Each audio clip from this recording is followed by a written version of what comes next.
following show contains adult content. It's not our intent to offend anyone, but we want to inform you that if you are a child under the age of 18 or get offended easily, this next show may not be for you. The content, opinions, and subject matter of these shows are solely the choice of your show hosts and their guests, and not those of the Entertainment Network or any affiliated stations. Any comments or inquiries should be directed to those show hosts. Thank you for listening.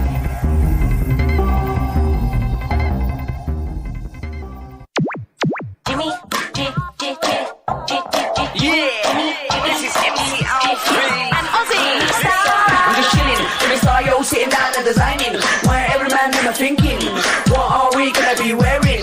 Yo, I'm a Liverpool MC, you can't trust me, big up the girls inside the party. Let's get down to crazy Jimmy, big up myself and known as Alfie, the one and only, the Turkish MC. Always love the clothes of Jimmy. Bitch, I'm your one I wanna be, Jimmy Star, new celebrity. We'll take you out to Jimmy Stars. He'll dress Hello. What's up, everybody? Welcome to the Jimmy Star Show with Ron Russell, bringing you the good times in music, fashion, pop culture, and entertainment. We got a great show for you guys today. Going to be a lot of fun. We got the men from the Dynasty Legacy TV show with their new show, Cocktails with the Carringtons. It's going to be a lot of fun. And then we have Rusty Gilligan coming on. It's going to be great. Here we have Astro. Let's just say hi to everybody. The chat room's starting to fill up.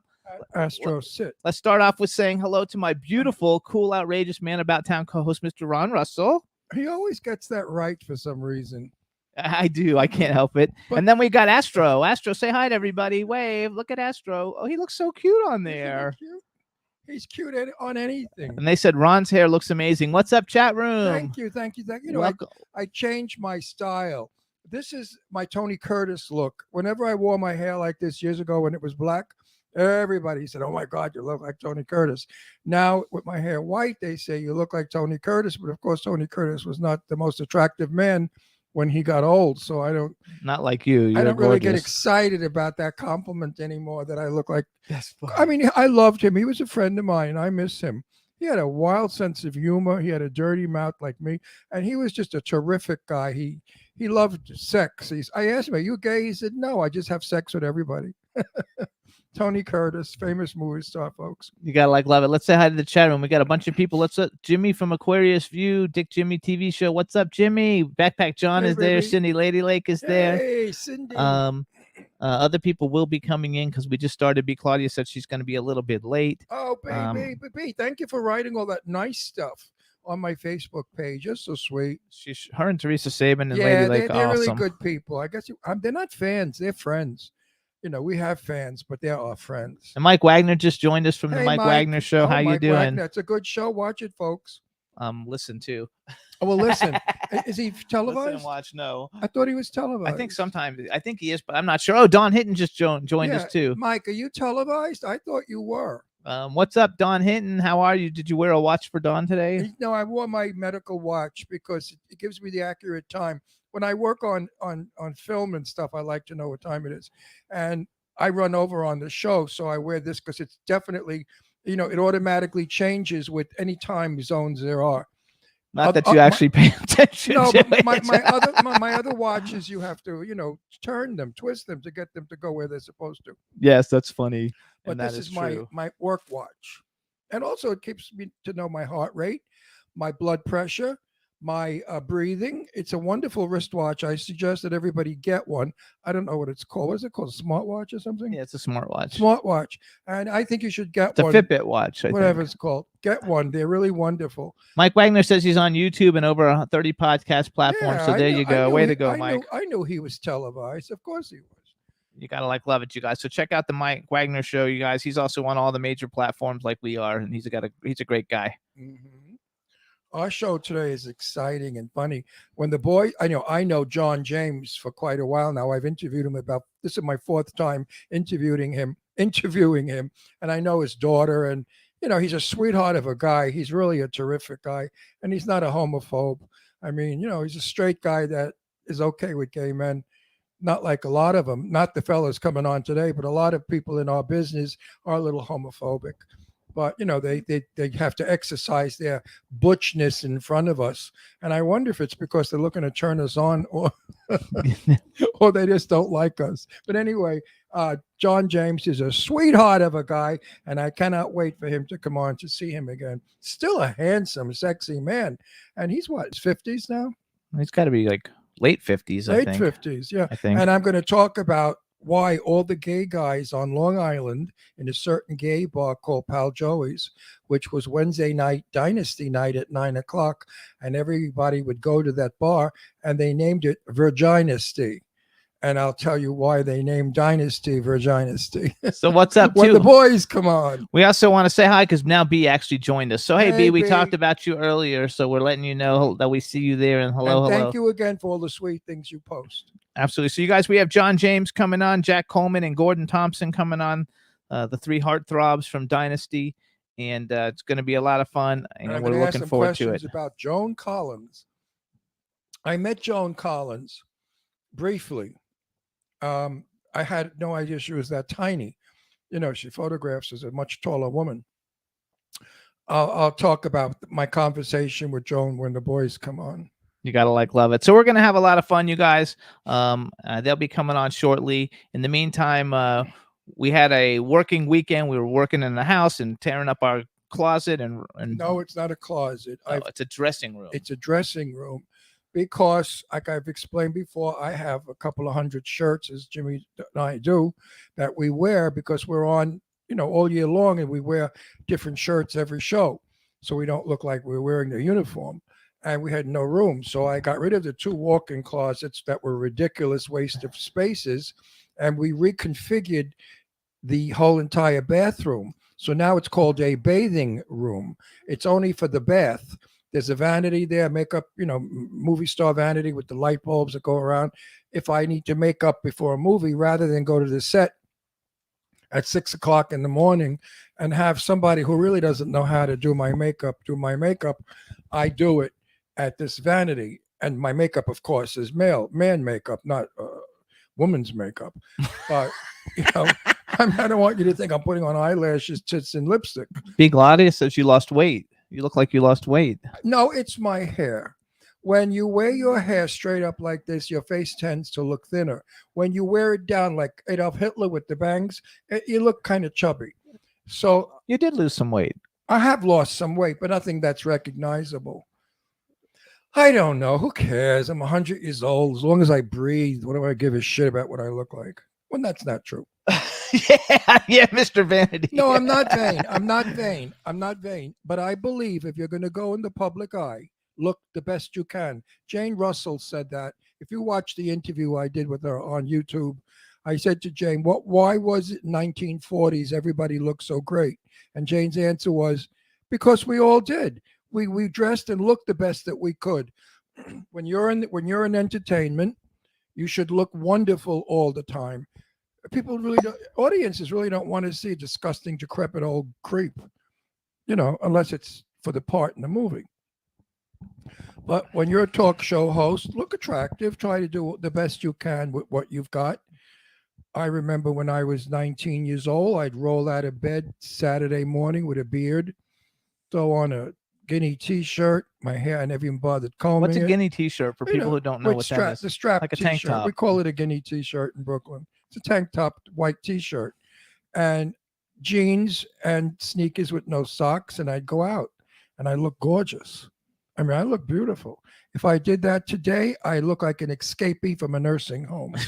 No, really. Could you imagine me going out with a beard, not shaving my hair, all astrew, and a Guinea t-shirt, jeans, and sneakers with no socks? I can't even imagine you in a Guinea t-shirt. When I was 19, I wore them. That was the thing back in 1959. Everybody was into that Italian thing, that Vittorio De Sica or La Dolce Vita movie. Everything was Italian. 3 Coins in the Fountain. Everything was Italian. So I was Italian, and I looked very Italian. And in my Guinea t-shirt, I look sexy. As I said, now if I wore that, I look like I escaped from, Bella Vista nursing home. Oh, artist Miss Kim just joined us too. Hello, Hey, hello. artist Miss Kim. Anyway, everything is going well. Everything is going smooth. It's going to be 102 today in Palm Springs. But then again, next week it'll be 80 or 75. So the weather throughout the United States is very strange. New York City has been having 65 and 70 and then 30. I understand the Middle America also have been having the strangest weather. One day extremely hot, the next day very cold. Oh, and look at Europe now. Paris, they were freezing to death in Paris. Paris went down to like 30 degrees or something. Yeah, and all the vineyards where the beautiful French wine comes from, they were afraid that the grapes would be destroyed, so they had smudge pots out there, which are garbage big pans, no, not pails, with fire in it to keep the grape plants warm. We used to do that in California until they outlawed it because it was causing all the smog. But now we don't have we have very few orange groves or grapes in the city area. You have to really go up north to see that. B says it's snowing in Germany. Yeah, I mean, the weather is insane, just insane. And then tomorrow it could be 100 in Germany. It never gets 100. I've been to Germany, but it gets about, I think Germany gets what? In the summertime, you get about 80, 85. I don't think you ever go up to 100. Do you, B? I don't know, B. Do you ever get to be 100 degrees? Did you ever have 100 degrees in Berlin or anywhere? We'll see what she answers. Yeah, I want to hear her answer because I know all the Germans used to run to Italy during the winter, and in the summer months, Italy is filled with Germans. They love the sun, and they come to bask on the beaches of the Mediterranean. I don't blame them. If I lived in Europe, I would be on. Well, I did live in Europe for a while. She says it's 45 in Boston and drizzling. See what I mean? The Boston. weather's weird. But who's that? Who said that? That's Miss Kim. She's in Boston. Great Italian restaurants in Boston. I used to go all the time. Oh my God, I used to go to the Italian neighborhood, and the food was, you could smell it when you walk down the street, and then you couldn't wait to eat it. Yeah, I eat. Oh, here, B. Claudia says 104. Oh, you've had 104 Wow. in Germany? That's shocking. I thought Germany always stayed on the cooler side. 104, that's interesting. But anyway, I identify all countries with food. So if you talk about France, I know my French places to eat. Talk about Italy, I know where to eat in Italy. Talk about Germany or Switzerland or Spain. I mean, it's really freaky. I should write a book about the best places to eat in the world. I've never been to the Orient, so I wouldn't know what good Chinese food or Japanese food places to tell you to go to. But anyway, so much for that baloney. I hope everybody out there is good, feeling great, and this COVID thing is slowly but surely disappearing, and I'm happy about that.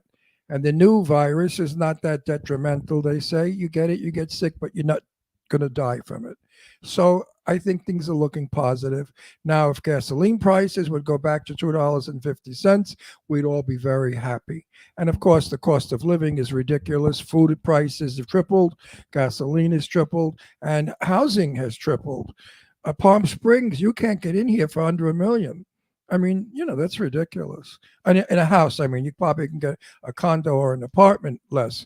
But if you want a freestanding house in a gated community, you're not getting in for less than $1 million. Teresa says we look adorable, and let me just do a real plug real quick, because two of our guests I think are already here. So hold on, we're going to do a quick shout out. Everybody, Lady Lake Music promotes David Martinez. He's been a guest on our show. He's a fabulous artist. Got a brand new song, Fast and Hard. Please check it out on all the different music platforms. And check it out. You can his Twitter is David Martinez. I don't know what it is. David Martinez MU. So check it out because we're big fans. We're going to be playing the music here soon, and we want everybody to support him. What does MU stand for? For music. It's short for music. Oh, you got to be kidding. They abbreviate music. No, it's so freaking. You know what it is? No, it's because Twitter only lets you have 14 characters. Well, screw Twitter. Tell them to, I mean, me and a bunch of people my age, we have no idea what MU means. We know what FU means, but we don't know what MU means. I mean, get with the program, baby. You kids out there, there are some seniors left. And we are here, That's just the Twitter thing. It's nothing you can do about it. No, but it stinks. I hate all the words they've changed and everything they've changed. Nobody writes in script. I wrote something in script one day to somebody, and they said, I don't read that. I said, what do you mean you don't read script? They said, no, we only read print. Okay, I said, you got to be kidding. So we're going to we have two of the three, I think, are here. So Roxy, let's go ahead and let's start rolling people in here and let's see what we can do. Who do we have? There's Gordon. Hey, Gordon, how are you? Good morning. How are you both? Good. Fantastic. seeing- You good got a seeing- haircut since the last time we Yes. saw you. Oh yes, thank you. I looked like the world's oldest sort of grad student. It was horrible. No, No, you it was don't. fun. No, you look like a very handsome gentleman. You Hey. don't look like an old whatever you. you said. Thank There's no you. such thing as the word old anymore. Ancient. No. Those words. Decrepit? No, listen. If the kids want to change all the words in the English language, us old bags are going to change the words old, ancient, dilapidated. All To that young stuff. and gorgeous. I'm going to be 82 in May, and I'm a very young 82. And there's no reason why you have to ever grow old, unless. So you hold get on, sick, let's of ma- course. Well, But anyway, Gordon, you look sensational. you look Thank fantastic. you I mean, very I like the long hair, but I like the haircut You're too. still a handsome guy. Cut the crap. You know it. You have a mirror. There you go. Hey, Jack, how you doing? Let's make sure we can hear And I you. bet you the James. I'm good. Can you hear me? Oh, absolutely. Wait, I bet you. I the also broad- got my hair cut. I'm a little offended that nobody noticed. Look, we fucking we wonderful, haven't got Jack. to you yet, Four Eyes. So knock it off. I'm like we're- 8 we're- eyes. 4 We're, isn't talk- enough. we're talking to Gordon. Gordon, I bet you the broads still throw themselves at you. say again. I'm sorry. I bet you women still throw themselves at you. Tell the truth now. Don't lie. No, they don't. Oh, They you're don't. full of You're shit. full of crap. I know they do for Jack because I've seen it. Yeah, all right. You down there. Take off the glasses. He's got a gorgeous wife, though.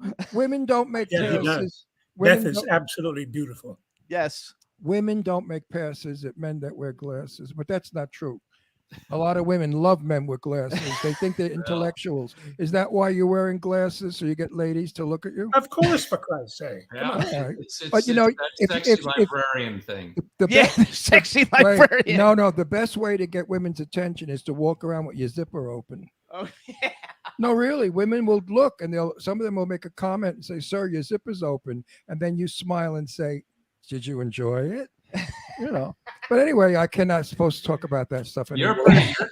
You are a silver-tongued devil. I'm sure. Yes, that- You he better is. believe it. That's why everybody tunes in. They never know what You know, he's going to say. I did stand up. I'm in the business 64 years. I started at 19 and I did stand up for about 40. And I've never changed. My work became my personality. How about you guys? Do you believe who you were on Dynasty as who you are now? I don't think that applies to any of us, really. No. Wait a minute, Betty you mean- Davis was Betty Davis. I knew Betty, and off camera, she was Betty Davis with a dirty mouth. That was the only difference. She loved the word fuck. I mean, that's all she ever said was fuck this one, fuck that one. Oh, my gosh. Hold on. Before we do this. They're unfiltered and uncensored. No, hang on though, because the women really are having a heart attack, and I have we have a lot of my age women in the chat room in their 50s, and they loved you guys then, they love you guys now. My age that still want a But man. hang on, let me finish. They say because they're talking about how cute they are. So first of all, let's do a real introduction. All right, everybody, now we want to welcome to the Jimmy Star Show with Ron Russell, 2 of the 3 male stars of Dynasty and a million other things with their new show, Cocktails with the Carringtons. Which is fabulous. We saw it. Hang on, we have Mr. Gordon Thompson and Jack Coleman. Hello and welcome to the show. hello Thank and you. thank you. Very nice Pleasure to to be be here. I'm not sure where John James is. He's He said he was going to be He's- here, and John- so John he'll is a- be here. He's a good buddy. He'll be here. But But anyway, when let me finish. what? Let me You always finish. No, because talking. all the Shut women, up. want to say hello. So I have there's a lady in the chat room. Her name is Cindy Lady Lake, and she's been promoting this all over LinkedIn, Twitter, everywhere because she's a huge Dynasty fan. God Also, bless her. a very good you. friend of the show. So I would like both of you guys just to say hi to Cindy Lady Lake because she'll totally get a charge out of Hey, it. So I Cindy, love Lady it. Lake. Is that Lady Lake music? Was that? Yes, that's Lady Lake music. Yes. Are you a musician? No, she's a music promoter and she promotes all kinds of artists in music. She lives in Florida and she's been a friend of mine for ever since Twitter started. And there's John James. Hello. Hey, Good morning, John, JJ. Stealing my look. well, With you the know, glasses. He's still a handsome. At our age, it's no hunk of longer a a guy. fashion I'm business. sorry. I'm sorry. I'm late. I was That's hair okay. and makeup. Oh. Being- So everybody, now we want to welcome the third of the cocktails with the Carringtons. Okay, now let me say John something. James, hang on, What John do you want to James. fucking roll tonight? What you do, coke or something? He's not shutting up. He's like a fucking parrot. Give me a break, mouthpiece. You're not exactly interesting. Oh, boy. Anyway, boys, Jimmy said, we're going to Oscars to see you three do. And I said, what are they going to do each other? I mean, it's a gay place. They probably do better off if they did each other. What are these three clowns going to do? You got to be kidding me. They have a show. So I sat there in doubt. When it was over, I was clapping my hands off because they were fabulous. The three of you were funny, interesting, handsome, and you did a damn good show. And I would say to everybody out there, listen, if you want to see three hot guys kidding around and talking about poor Joan Collins, then watch their show. They're terrific. Absolutely. I don't blow smoke up anybody's ass. If I didn't think you were good, I would avoid it. Hang on, I'll do the little press. I wouldn't. I have an old set. My parents raised me. Nothing nice to say nothing at all. But I mean that from the bottom of my heart. I truly enjoyed these three guys clowning around. It was like hanging out with the boys. So I want to say this a couple of times so everybody hears it many times as we're talking to you guys. So the name of the show is Cocktails with the Carringtons. If you're in California, they've got 4 shows coming up, 4/15 and 4/16 at the Los Angeles Marriott Burbank Airport Hotel, and on the 17th and 18th at the Roosevelt Hotel Theater. You can get tickets by going to cocktailswiththecarringtons.com, and you'll see these three guys talking about their days on Dynasty when it was like the #1 show in the entire world, and it is like fabulous. And John, real quick, say hi to Cindy Lady Lake. Hello, Cindy. There you go. Hey, John, how's your daughter?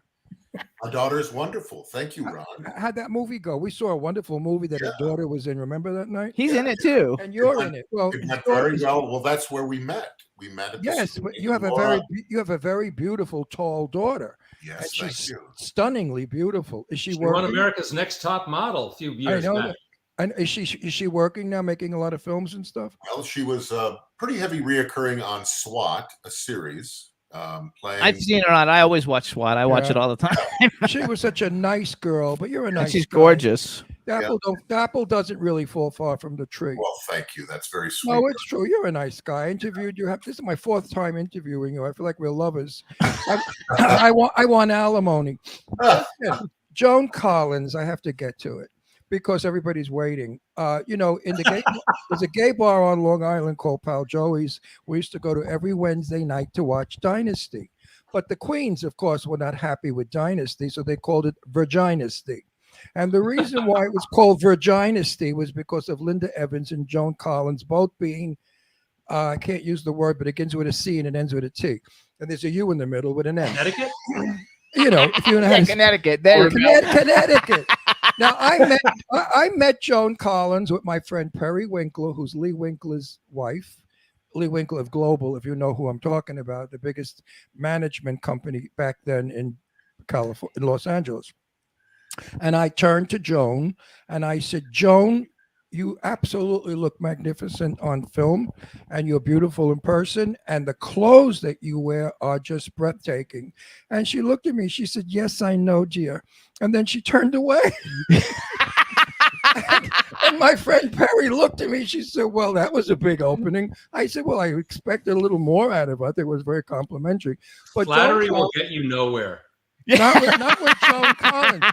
She's a Gemini like me with an unfiltered mouth. Joan says what she wants whenever she feels like it. And I appreciated her honesty. Her honesty was, listen, jerk, who the hell do you think you are wasting a minute of my time when I've got millions of people kissing my ass at this party? And they were all kissing. I mean, the fags were jumping all over. Oh, Miss Collins, oh! You think she was Jesus Christ in a dress. But anyway, Joan Collins, I like a lot. I think she's a feisty broad. What was she like to work with, boys? A pleasure. Jack? Yeah, she was great. I don't think any one of us had any issues with Joan whatsoever. I had some of my favorite scenes were with her. She was a consummate professional. She knew her lines. She was on time. She, and you had to hold your ground when you were in a scene with her. Oh, yeah. Well, you had to know your stuff. I know. Well, you guys do, too. I mean, if you had a scene coming up the next couple of days, you're right, Jack. You had to be on point. That's what you get paid for. You don't get paid. Yeah. Well, I mean, generally. With Joan, I remember the press because that's my business, of course. But back then the press was not very kind to her. They said Joan Collins taking this fit on the set and Joan Collins doing that. And John James upset. They always used all your names and bullshit to make a war. But they did this. Jane Russell was my best friend buddy. I took her name. That's how much I loved her. We hung out for years together. And Jane Russell said to me when she did Gentlemen for Blondes with Marilyn Monroe, the press made it out where they hated each other. They fought with each other every day. And it wasn't true. Jane was like a big sister to Marilyn. So now you cleared the air about Joan Collins, that she was not a bitch on the set. No, I love it. I love her. I met Linda Evans at a convention, and Linda Evans is absolutely delightful and charming and sweet and kind. And I said, would you come on my show? She said, get me an airline ticket and I'll fly down from, I think she lives in Washington State, and I'll come on your show. I said, you don't have to. You could Skype in. What was Linda like, boys? Like the sun coming up, truly. She was a sweetie pie when I spent a lot of time. I sat my ass down there because I was bullshitting with her like she was my best friend. And she was really very sweet. Very Oh nice. my gosh. If you guys see this, the comments in the chat room, everybody said, how about if we do this so everybody gets to hear you talk? Because they're like, oh my God, I love their voices. They are all still so sexy and everything. Each one of you. Well, shut the fuck up, you two. Each one of you. No, listen, I warm it up for you, son of a Hang on, bitches. wait. Now run with it. Each Run one with of you guys tell everybody, like, take time, just talk for a second, tell them who you played in the show and tell them some kind of No, little tip. you really you want the show to be a success. Tell them who has the biggest wang. Oh no. That's it. Whoever has the biggest that gets settled in the Q&A. Okay, because that'll put us right over the top. Yeah, we don't want to give that away here. We'll do But that. we need to move the first. You guys have first to. You couple guys have rows to go to back. their show. You got to buy tickets You to gotta go to buy their tickets show. to find out, folks. But no, you guys tell everybody who you are, like who Yes. you were on the show, so they can hear you talk a little bit. Start with you, Sure. John. All right, my name is John James, and I created Jeff Colby, and I started on the show when it was a pilot called Oil, and starring George Papard. George was recast, and John Forsythe came in. So I spent almost a full 9 years with the show, 230 hours, and then I did 2 years with the Colbys when they spun me off in 1985, 86. I'm sorry, 86, 87, and then I came back to Dynasty. But yeah, I mean, I'm just so excited that we're doing this. I think that maybe we're on the leading edge of a trend where maybe the nightclub scene is going to be coming back, where people I want. wish. I mean, you know what I mean, Ron? A more I intimate wish. kind of a deal, and they get to meet people. And also, we sing. We've added another song, guys, which is Oh, that's good. Well, John, listen what I'm going to do. We have a wonderful nightclub in Palm Springs called the Purple Room.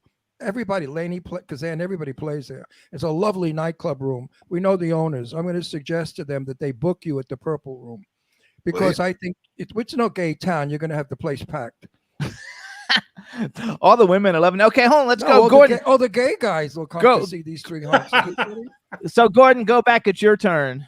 Oh, okay. My name is Gordon Thompson, and I had the enormous pleasure of playing Adam Carrington, just about the nastiest individual on prime time. And it was awesome. It was a pleasure to play. It was the best part for a guy on the show. And I worked a great deal with Joan, which, as Jack and JJ have already ascertained, she was a pleasure to work with. And it was like, I don't know what the right metaphor is, but she was a real joy to work with. And Alexis's armor is what gave the press and the public the impression that she was a bitch. She's not. She, as I think Ron said, it forthright, certainly, but not a bitch. She's an actor, first and foremost. She likes the word actress. Okay. Yes. In the old days, they do. That's what she is and always has been since she went to RADA in 50 or some damn thing. And she just to this day the idea of retirement is abhorrent to her. She hates the word and won't count it. So do I, and so should you. I'm not going to retire. I'm going to die, for Christ's sake. I'm going to die on a set. All right, so and the show, sorry, Cocktails with the Carringtons was actually put together. It was JJ's brainwave, and he contacted Jack and me, and we thought, God, yes. And with the help of a brilliant musician named Nick Marzak, who with Jack wrote the introductory song, which you guys saw and heard, and the new one, which is, it's going to have the audience singing along, I believe. Really. the first one was fantastic. When we saw the first I one, it just was wanna talk about- fantastic. I think the highest rating Dynasty ever got was when Joan and Linda were beating each other up. I think you got like trillions and zillions of no, I mean really. And I believe that Joan Cat Collins, fights, very popular. Joan Collins made that show what it was. Before she came on, it was a good show. You all did a great job. But when she came on, She wasn't on from the beginning? no, No, she came in with a gorgeous hat. I never forget it, in a courtroom, a beautiful hat with black and white, drop dead gorgeous woman, greasy lips, fabulous and sexy. What a bitch. Greasy lips. She was such a bitch in that show that we couldn't wait to watch her be a bigger bitch. And all the queens would be yelling in the gay bars, go girl, go, go, go, you bitch. Okay, I mean, it was a riot. Some of the audiences were better. Well, you than know, the show. Ron, Yeah. they didn't have the role cast at the end of the first 13 shows. So when you see that lady walking in with the hat, you don't Oh, see it. stunning. Drop dead And gorgeous. They apparently they were talking to Sophia Loren, a number of different Wow. actresses, and I remember driving down Sunset Boulevard when they told me that they hired Joan Collins, and I wasn't quite sure who Joan was because Joan, she was Red working- Velvet Swing. I know her for years. Well, you know, and then I looked up, and there's a billboard with Joan in black leather with a whip. Yeah. Bitch, Bitches. Her movie Bitches. a bitch. The And I bitch. went, oh, that'll be interesting. That'll be Oh, fun. mommy. Mommy! No, Sophia Loren would not have been good. In 1959, my first movie in my career was with Sophia Loren and Tab Hunter. So I got to know Sophia on the set. We shot in Long Beach, Long Island. And she was too sweet and too gentle to have played the part. No matter how they would have bitched her up, she never would have portrayed it as well as Joan. Joan Collins was awesome. Joan is just a snappy little bitch, and I adore her. I love watching her. She's still beautiful, even though she's a little older than I We am. watched a movie the other day that she was on She's Tubi. just a and she was gorgeous great. woman. I mean, they say Elizabeth Taylor was beautiful. I think Joan Collins. I knew Elizabeth. Please, Elizabeth, your ghost shouldn't haunt me. But I think Joan Collins was far prettier. I There was- agree with you. I think Joan was prettier than Elizabeth Taylor. Something about Joan, but they always compared them, you know. Elizabeth Taylor was being taught a lesson by the studio because she was a little bratty sometimes, and they threatened her with Joan Collins, her lookalike. And they did look alike. They could have been sisters. Joan But Collins I is a think better Joan actress. Collins was far more beautiful. Is still far more beautiful. Go back to Jack, She's though. a It's stunning. Jack's What is she in turn. her 80s, middle 80s, Yeah, something? I follow her on Instagram. And she's Um, stunning. You know, she's stunningly 88. Still has the energy of a teenager too. It's and pretty she's amazing. gorgeous, and she's really a gorgeous woman, beautiful to look at still. So, And she Ja- still has greasy lips. so Jack, go. It's your turn. You gotta, because everybody wants to Well, hear now, you. now I've forgotten the question. You just You know, Don't get smart. You're gonna knock you right in your ass. I'm a tough guinea from Brooklyn. Don't fuck with me, fella. Energizer Bunny over there.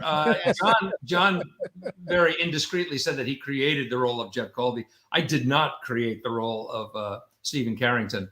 Al Corley played the role before me and did it for I think a season, and then I came in. Yeah, but you were the best at it. Get out of here. You were. No, well, I was there longer, so I had more. Yeah, at but bats. you were really. Um, you were, but the character. You were yeah, believable. first gay character in a primetime drama. really big That's deal. right. A really big And deal. you know what? I like you didn't play it faggy. If you would have been faggy and effeminate, I would have been nauseous. But you played it like a regular guy who just happened to like guys. That's how Jimmy and I are. We don't like faggots. Oh, I shouldn't say that. Half of my audience, those queens know what I'm talking about. Wait, Those, I think the email just came in. Yeah, you're canceled. yeah. those bitchy queens that think they're Joan Collins. You know those evil queens, those Tishy Marys. We smack the bitches around. But anyway, no, I think, listen, gay is you like men. It doesn't mean you're a woman. So everybody out there, don't think because you're gay you want to be a woman. I take a shower, I look down at the boys, and I smile. I just lost. It my says you were answer. Steven number 2, which I love. That's No, your. how That's did your. you- wait, I want to ask. How did you feel about playing a gay guy when nobody in the history of theater has done? Theater, yes, but not film. Well, I mean, look. I was coming off a year of daytime. This dynasty was ascending like a rocket, and there was absolutely zero, qualms about joining the show and playing this part. So it didn't bother me at all. I just wanted to. I wanted to be a part of this, and there was me and about 400 other guys who looked exactly like me up for the part. So it was, it was a long and arduous process, but I was thrilled to finally join. No, you were a cute gay guy on love the it. show. I know, yeah, everybody loved you. The gay guys liked you. They all thought you were a bottom on the show, but they liked you anyway. I will say on the show, I may have, but not in real life. You didn't come off as John James or Gordon. The tough, Actually, butch they're all guy. talking about though how everybody wanted to No, marry you. you were so cute as a gay guy. You were like a little adorable gay guy that all the gay men wanted to cuddle and huddle, and it was nice. And the girls, I wanted to save you, and they used to say like, bang me, I'll make you straight. That You have kind to of do a- one more thing, you guys, too. So we have another a friend of the show who promotes all over the place. She's actually in Germany. She never misses the show. She's talking about how everybody in Germany wanted to marry all you guys. Her name is B. Claudia. B like a bumblebee. So just say hi to B. Claudia because she'll like love it forever. She'll tape it and play it over and over. Oh, B. Hi, B. Big Claudia, greetings from Claudia, our hearts. I think she's And they do sing, you guys, too. She lives in We Berlin. actually- Denver Clan. Denver we Clan. may or may not sing a song about Claudia as a Yeah, turn. we should. you send go. her a verse. Listen, I gotta do a little bragging about us. Not that the door has been opened. We're in every country in the world. We have over 5 million viewers, and we have over 1 million downloads. No, is it? billion. We One- just broke a one- billion we downloads. 1 billion downloads. Oh, and she I says love she's dead. that. So Hey. you're not on some shitty show, you know. I know that, guy. I know. We're gonna. Ron, That's why we're trying to be polite. Oh, you don't have to be No, polite. no, our fans love it when it's raw and raunchy because we're guys together, like hanging out in the pool hall, drinking and smoking and pot or whatever. But anyway, So hold on. I want to. be real. I want to like do some bragging for you guys real quick. Besides being on the biggest TV show like in the history of the 80s, which I don't know how the ratings changed from now, but one of the biggest TV shows of all time, certainly for my lifetime, and I was a huge fan. Some of the other things you guys have seen them in. First of all, John James, we'll start with him because the movie we were talking about when he came on is called Accelerator, and Right. he's in it. His daughter's in it. It's fabulous. It's a good film. They're also soapies, As the World Turns. It's funny because we went to the screening of Illegal Aliens, All My Children, The Colbys. He even did a horror movie, Evil at the Door. I wrote it down, but I didn't look it up. So I don't know if it's come out yet. But so John's been doing all kinds of stuff. And we want to reiterate that they've got their show, Cocktails with the Carringtons, that eventually is probably going to go all around the country because it's fabulous. Then we have Gordon Thompson, you guys. He's also Young and the Restless Soapy. We love the Soapies because we're friends with all the ones that live All here of in them, everybody. Days of Our Lives, Sunset Beach, which was a fabulous show. He did some episodes of Beverly Hills 90210. He was in Poseidon, Little Miss Sunshine, Winterthorn. The Vanity is the only one I hadn't seen before, but since you did a bunch of episodes, I put it on there also. Thank you. Good show too, actually. And then we have Jack Coleman, who actually do you have an action figure from Heroes? I do. I have to go get that now because I The collect only action action figures. figure that I have an action figure from Heroes, and it is headless because my dog bit its head off. Oh, well, I'm gonna go on eBay and get one. So you guys, he's got a show right now, Ordinary Joe, Castle, Heroes, Reborn, Burn Notice. I was on a bunch of episodes of that. Scandal, Were you? Vampire Diaries, Heroes, Kingdom Hospital. I lived in Miami, so anything shot in Miami, I'm in it. Were you in the last season at all? No, I was in like the very He was first a season. friggin' extra for 2 seconds. Hey, I was a featured extra. I got paid $300. Wow. did you put it in the bank? You still have it? No, I don't have any of it. But anyway, you guys, these guys have been around doing lots of great things. You definitely want to see their show, Cocktails with the Carringtons. So, John, what made you Wait, come wait, up wait, with the now it's idea? my No, turn. wait. What made you come up with the idea to do this? No, that's after. Let me get personal. Oh. Our fans want personal. They all love it when I ask personal. John, married, children, what's doing? We know he has a daughter. Married 30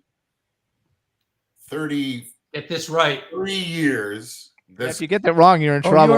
your ass is in trouble, The buddy. gorgeous Denise. Denise is heaven on a 33 stick. years on in 14 days. It'll be 33 years. Congratulations. Good for you. My son is a Dolph Lundgren lookalike. He's 6'6". Wow. He's Wow. He was Air Force Special Operations Command air traffic controller, served for 10 years. Good. He's now an FAA controller. And of Wow. course, Laura is getting engaged to a young actor called John Michael Ecker, who is in Firefly Lane on Netflix. Very Oh, that's a popular. good show. We saw that. Yeah, he played the tow truck guy. Okay, cool. Oh, yeah. Okay. And he's now on his way next Monday to shoot 10 episodes for a new series for Freestyle, which is Disney, for a new series. And Good he's for really him. good. Good. Good So for you did well in life. Career, family, marriage. Lucky you. Most don't. But anyway, Gordon, what's going on in your world? Girlfriend, boyfriend, sister, what do you got? Celibate? Well, you single, never and know with happily actors, so, you know. by the way. Oh, celibate, single, and happily so.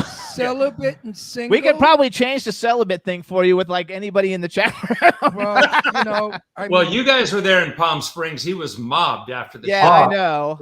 Gordon, JJ and I had to fend them off. That's Yeah. what made me think They he were won the trampling penis us to get to contest. Gordon. Yeah. Gordon, you just opened the door. You're going to have women now chasing you if you're available and single. Would you ever marry? Have you ever been married? I have a common law wife in Toronto, who was probably the happiest relationship I've ever had. Right. But Maureen had a weight problem. Red carpets were not going to be for her. She was a wonderful actor, and we worked together for 16 years. Oh, that's but nice. then and anyway, that's it. Thank you very much. I So don't you, know you have anything- you have a best friend relationship. And how about you, gay boy? this gay boy or Hey, that fake Steven. No, Did you Stephen say fake- gay boy or gay boy? fake gay boy. Fake Oh, gay boy. okay. Jack has a beautiful wife because I met her the I night know, in Palm I Springs. I do. know, I I've know. been, I'll have She been is married beautiful. 26 years in June. We have a 22-year-old daughter named Tess who lives in Los Angeles. And, Actress? she's Actress? not. No, she's an amazing singer, but she's not singing. She is managing a salon in Silver Lake and also doing all their online content. Okay, cool. good. All right. That's what my 22-year-old Okay. result. And as for me, married 16 years to a woman, divorced, 2 wonderful children. My daughter Leslie is a antique connoisseur, and my daughter Deirdre is a lawyer. She Like a teaches, legal something. she teaches something. lawyers what to do. But anyway, so it Wait, what kind of law? What kind of role? I don't even know. No law. Law. I don't know. if She works for. We don't even know. She does software that they don't know how to use, and she educates them on the new software that they can use to do whatever they do. But they're both beautiful. My daughter Leslie was first runner-up in Miss America, and she was Miss Long Island, Miss New York State, and Power's top model. And she's single, Wow. and I'm looking for a husband for her. So if she's a blue-eyed, green-eyed blonde Michelle Pfeiffer lookalike or Grace Kelly. Wow. Wow. And Deirdre is a Rita Hayworth. We call her our Rita. She's in my upcoming movie that we're doing called The Gift of Magic. She plays Sean Kanan, his future wife. So hold on, you guys. Too. So anyway, we have a lot of films and that, we're going to call upon your guys because now we know you as friends. Jimmy's producing so many films. I'm in a film now soon in Las Vegas with, what's his name? Nicolas Cage. Nicolas Cage and Keanu Reeves. So we name drop a lot because our audiences need that. They love it. So hang on. Go So back. we do good films, and we're going to call upon you guys. I'm not bullshitting you either. You'll see. Awesome. In the chat room, they want to know how was it like working with Rock Hudson? Oh, I loved him. We do a big segment in our show actually Oh, about that. As yeah. you remember, guys. I do know, but this is the fans in the chat room. So you got. I knew Roy well, So and he was the sweetest guy in the world. I was in Macmillan and White. So wait, one they of the can episodes. give them a little. You don't tell them what you're going to say in the show. Just say, "Yeah, it was cool," or just say Rock something about it, just so Hudson. people Rock know. Rock was very, very cool, lovely guy, fantastic, serene presence. He was, of course, he died the year that he was on Dynasty. So he was not well when he joined the show, but he couldn't have been more of a gentleman. I know that Heather worked with him a lot and absolutely adored him. But yeah, he was just a lovely presence around the set. He loved to laugh. He was a practical joker. And when he saw you, he remembered who you were and all things about you. He wasn't a movie star. He was Roy Fitzgerald. You know, that's what he liked being called. He didn't like being Rock Hudson at all. But I knew him from McMillan and Wife. I was on that show, and I met him, and I almost dropped dead because he was 6'4", gorgeous. And when he spoke, that vibrating voice, I almost came. Anyway, I mean, what can I tell you? I mean, Rock Hudson was, you know, the man of men. And I always heard rumors that he was gay. But now, years later, he used to go to a gay bar in West Hollywood called the Rose Tattoo, or the Vion Rose, the Rose Tattoo. And he'd be cruising in that bar, so you could sit down and gab with him. So, regular guy. Ron, we talk about that in the show because during the 80s, I mean, now that's why I think people find our show interesting.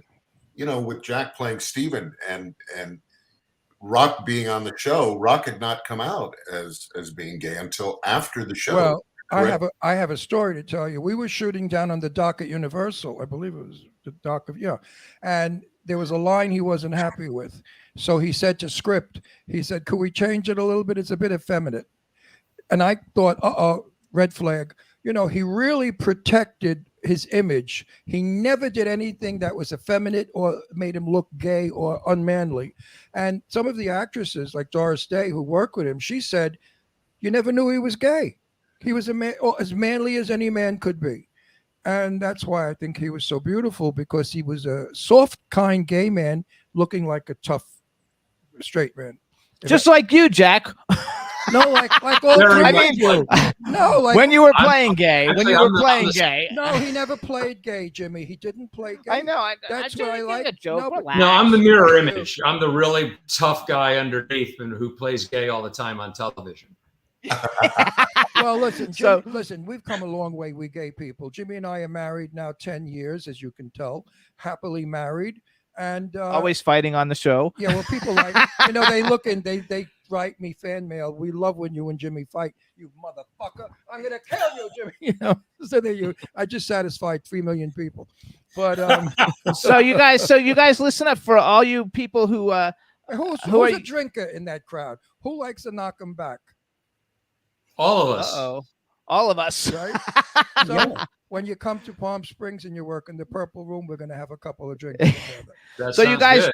Dynasty, you guys was John Forsythe, Linda Evans. This is some of the people. John Forsythe, Linda Evans, Joan Collins, Pamela Sue Martin, Heather Locklear, Diane Carroll, Emma Sams, Catherine Oxenberg. Obviously, these three guys, which for me as a kid growing up, not knowing that I was gay, for me, because I like older men, for me, John Forsythe is probably like, next to Cary Grant, like, and Ron, like the three hottest people on the planet. Married me. I'm much younger than he is. John Forsythe is super hot, but like, well, I had lunch with Heather up in Westlake. She was married to a rock guy. Yeah, a big rock star. And I was having lunch with my daughter at Westlake, and Heather was there with a kid, a little child, if I remember correctly. And my daughter and she began talking, and she sat down and joined us for lunch and was the sweetest girl in the world.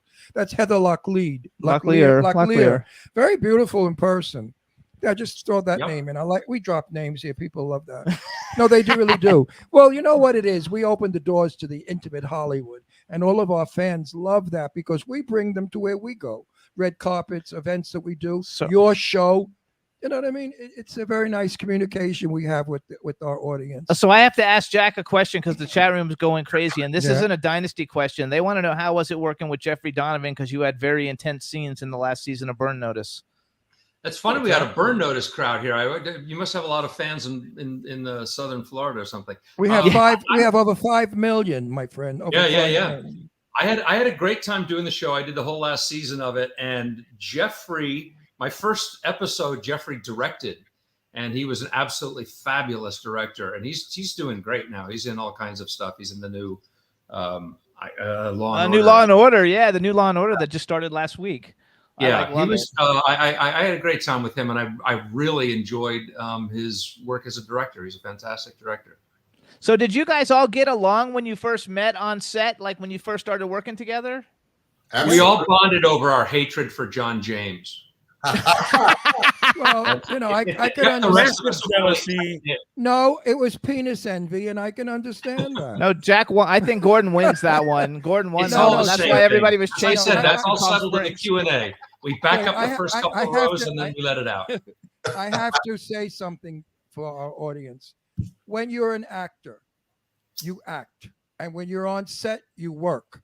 You can hate the person you're working with, but you can never show it because the camera will pick it up. So it's better to be friends with everybody on a set. When I'm on a set working, I talk to everybody. I'm friends with everybody. I'm liked by everybody, even the food people that give you that crappy food. And you know, They get better food because they're on bigger productions. no. So when you ask a question like, "Did you get along on the set?" The answer is you're being paid to, and you have to, right, boys? Yeah, that's pretty There's much no- the case. there's no Luckily, personality. Generally, I mean, we did get along. This whole tone of the set was set by John Forsythe. John was, and we talk about this in our show as well. John couldn't have been a better role model for a leader on a set.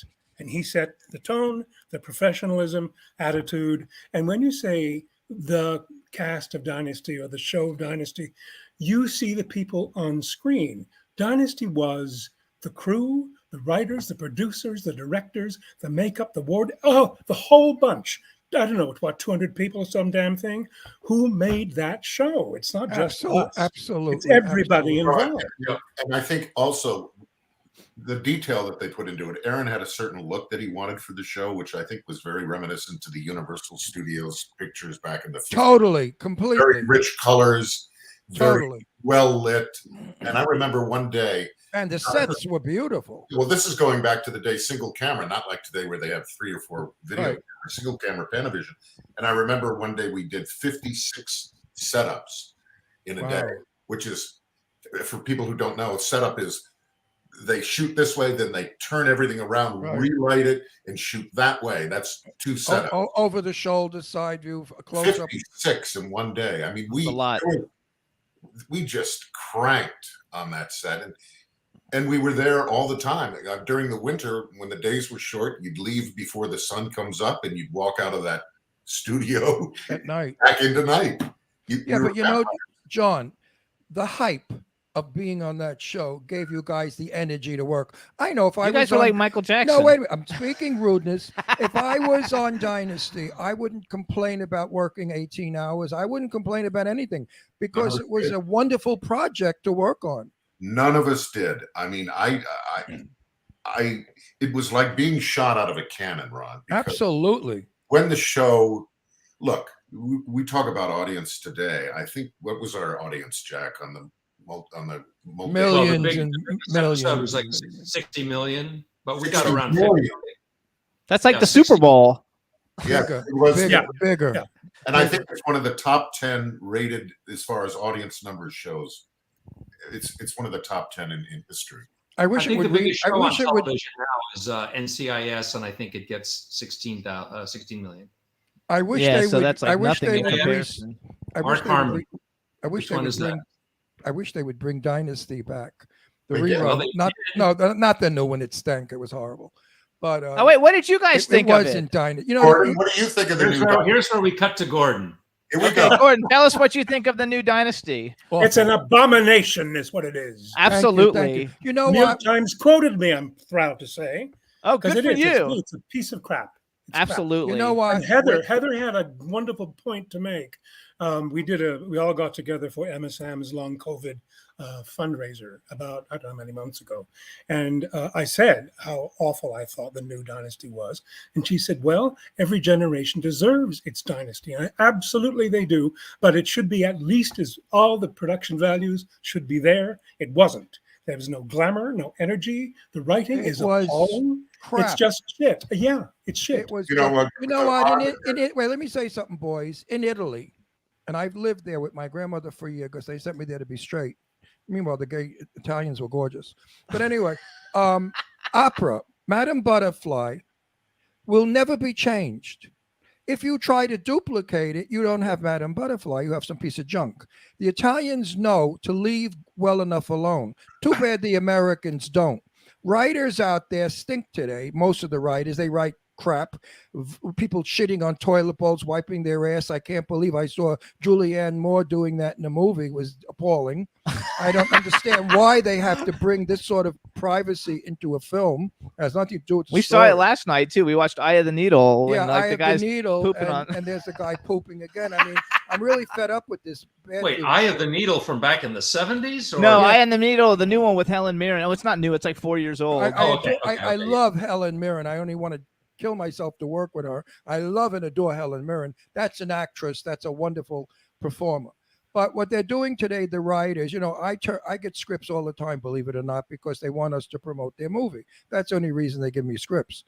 I read them and I say, this is so pathetic. One was sent to me, drag queens from outer space. They wanted me to play the mother drag queen that comes to Earth because they ate all the men on that planet, and now they were going to eat the men on Earth.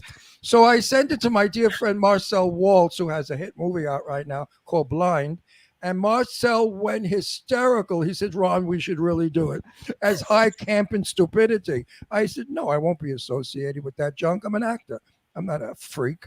But anyway, you know what scripts you guys get. They're not the quality of Dynasty or any of our 30 years ago movies.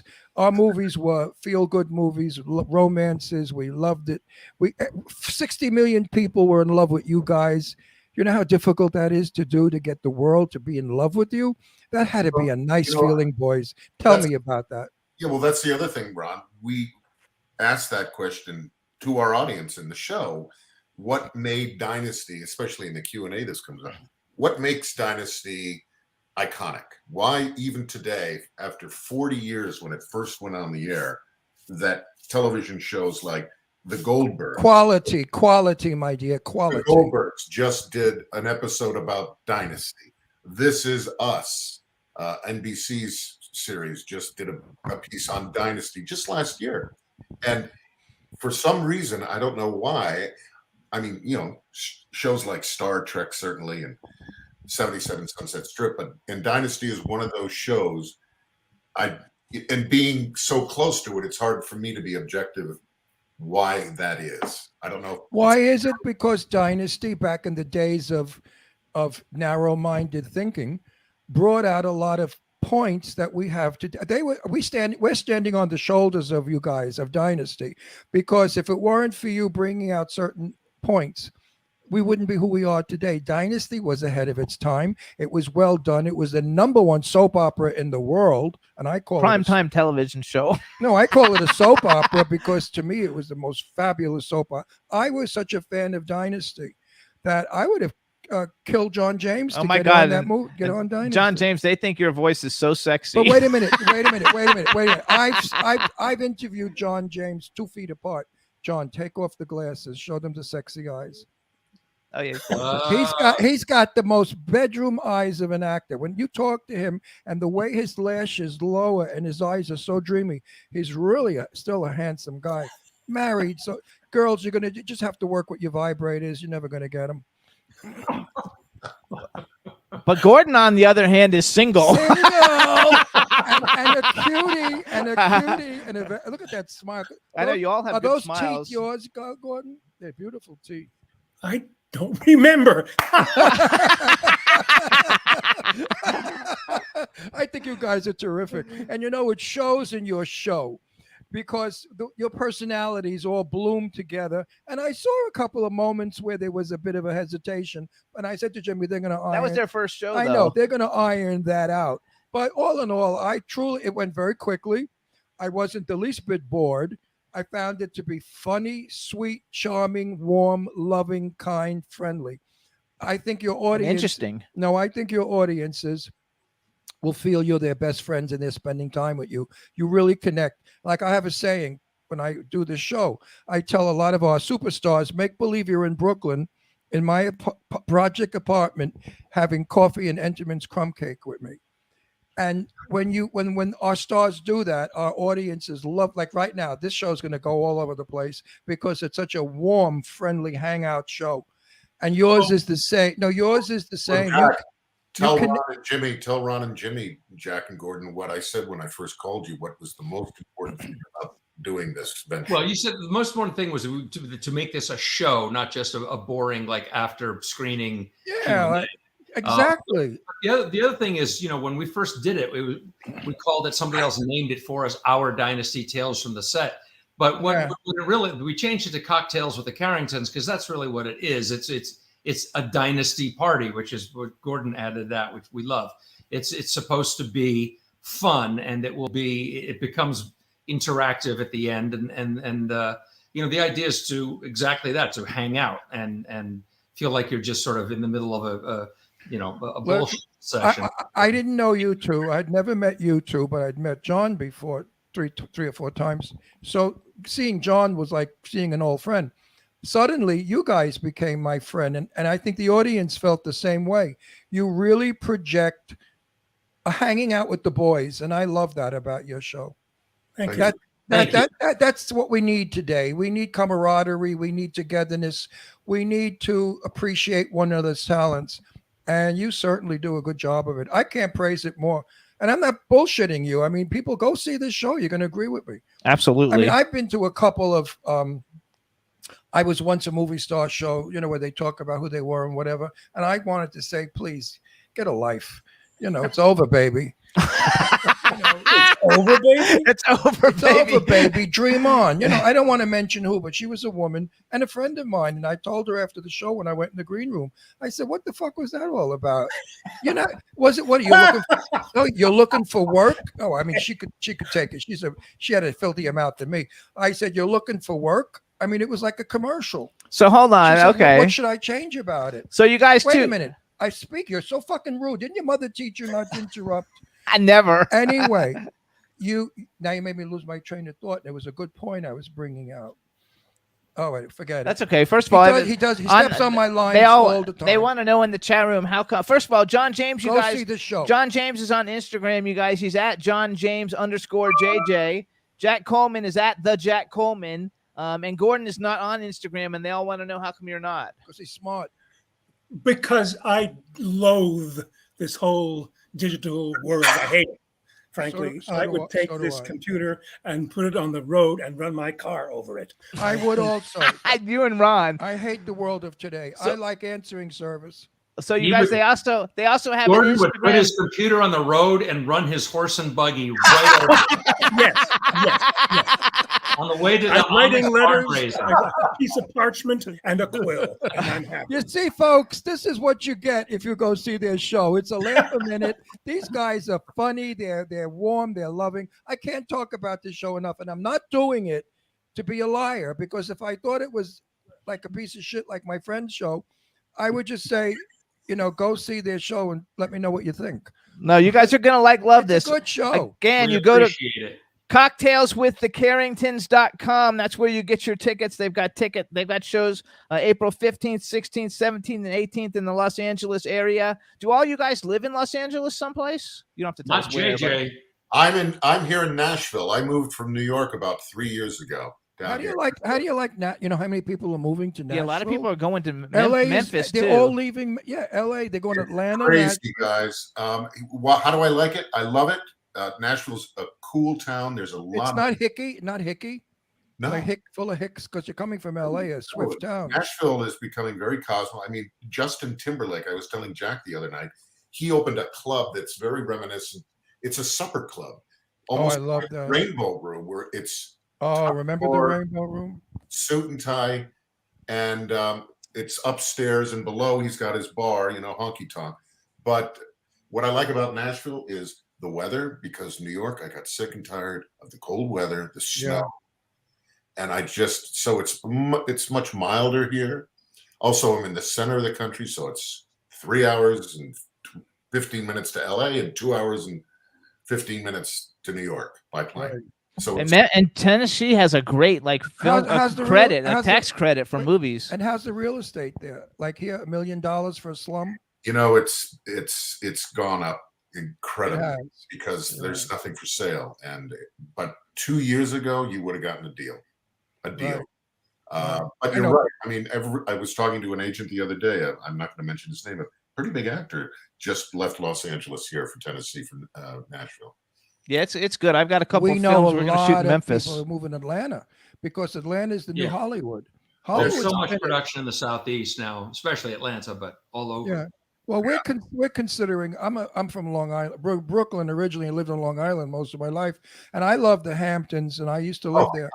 And where Jimmy and I are thinking in about 18 months of moving back to the Hamptons because we never work. Well, you know, let me just tell you my quick story about the Hamptons. I was dating a girl back when I was at the American Academy of Dramatic Arts, Julie Ridley, and her aunt was Robin Duke of the Duke Tobacco, and they lived on Gin Lane. Yeah. Remember, you know Gin Lane? I know And of it. we used to go to the Southampton Bathing Corporation. It's a long time ago, honey. And I remember one day I was with Biddle, their son, and Truman Capote was sitting on the beach in a beach chair with his hat. And I remember looking at him saying, "That's Truman Capote." And he went, Yeah. "Only a Capote could do." Right? I love the Hamptons is, I think, one of the most beautiful places. Well, now it's gotten really where you can afford it, but we're looking in Bridgehampton. You could still get into Bridgehampton for about 700,000 or 800,000, a little teeny house that I call a foyer.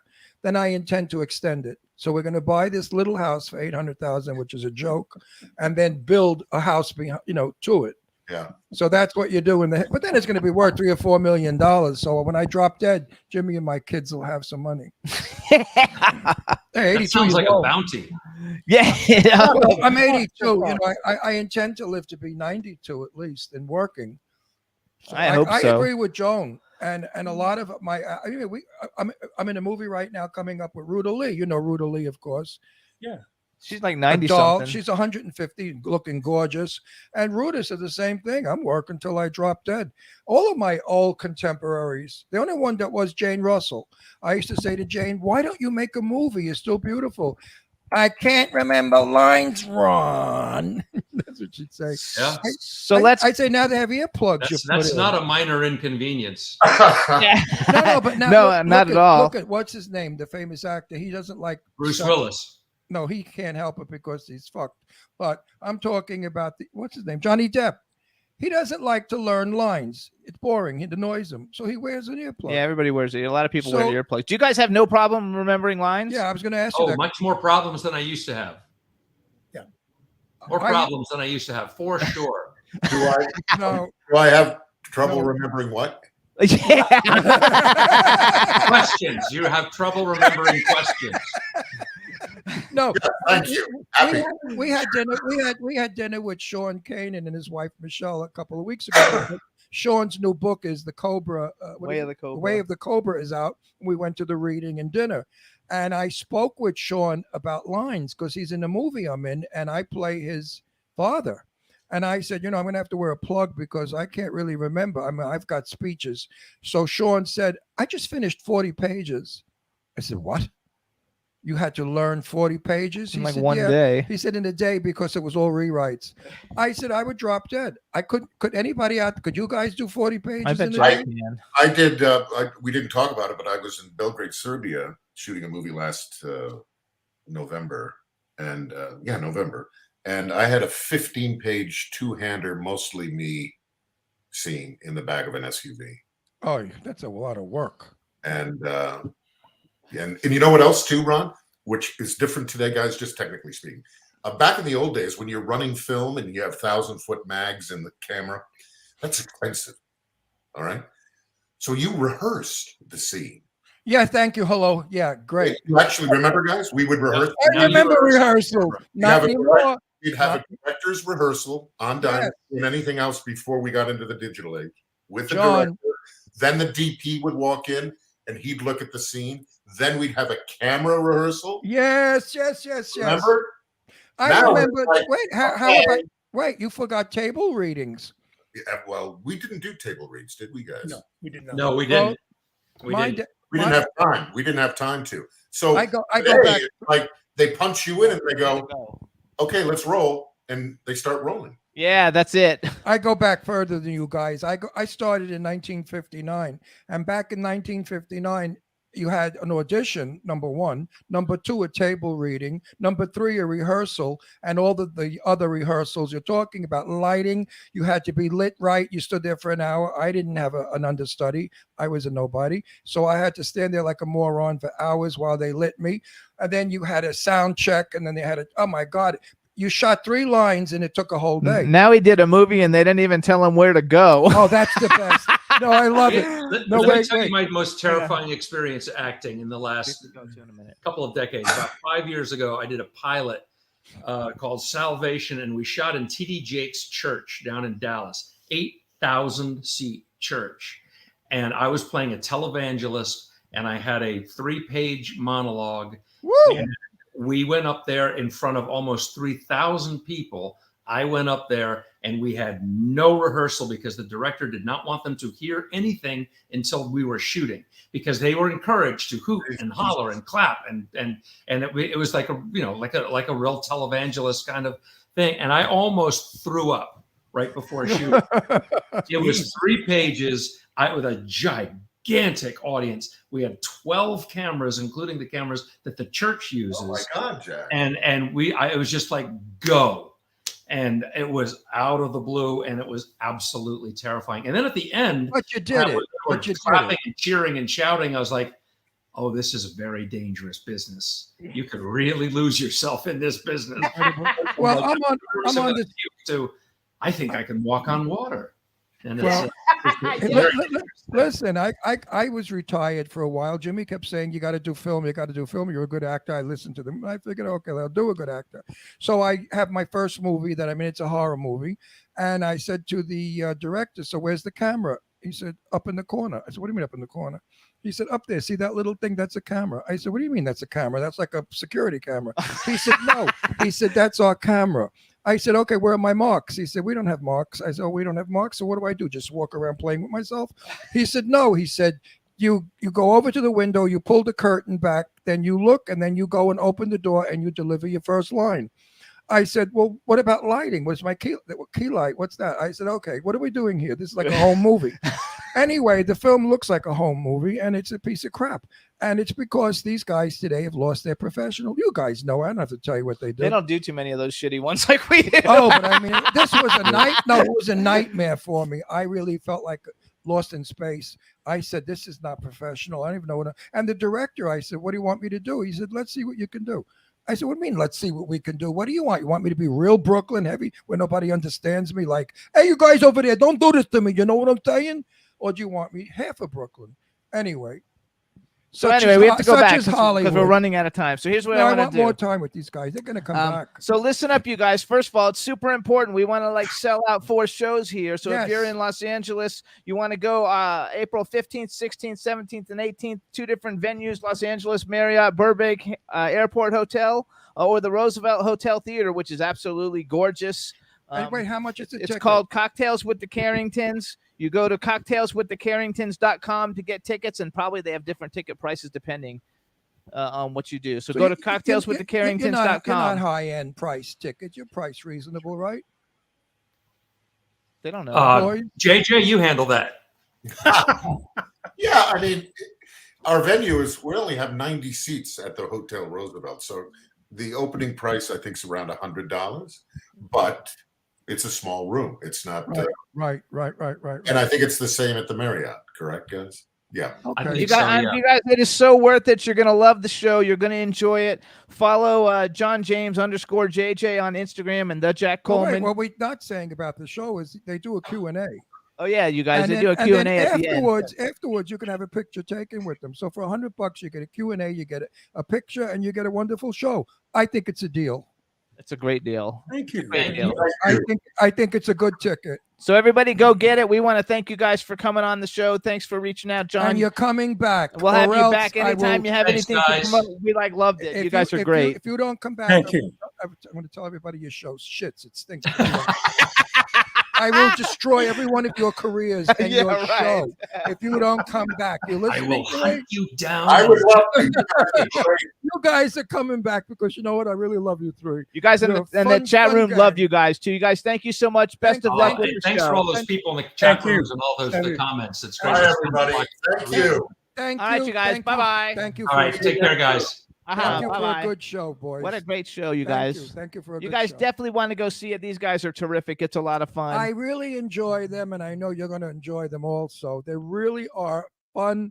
It's a family it's a family show. Absolutely. And we're You gonna gotta take go. we're gonna take a quick music break, you guys, and then we're gonna come back with our next guest, Rusty Gilligan. Let's do the Jimmy and Ron song by Twism. You guys, this is the song written for us by Twism White Piece with the video with Ron and I on a red carpet. It's a lot of fun. It's a quick song, and then we're gonna come back with our next guest. Take it away, Roxy. Can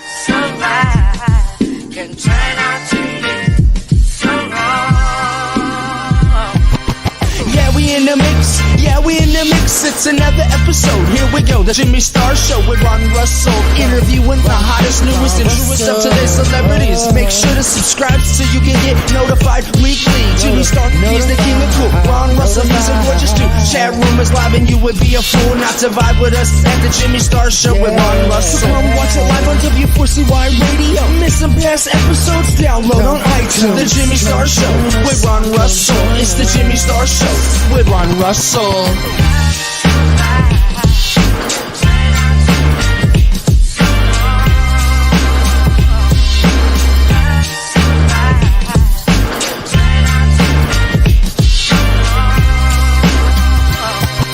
Truly one heck of a way to go and spend some time. Jimmy voted top 5 on the list of radio hosts at this present time. Top in the top 100 on the iHeart charts. Making news on the Apple News. Dropping podcasts out on iTunes. You can even go and listen out on Audio Bloom.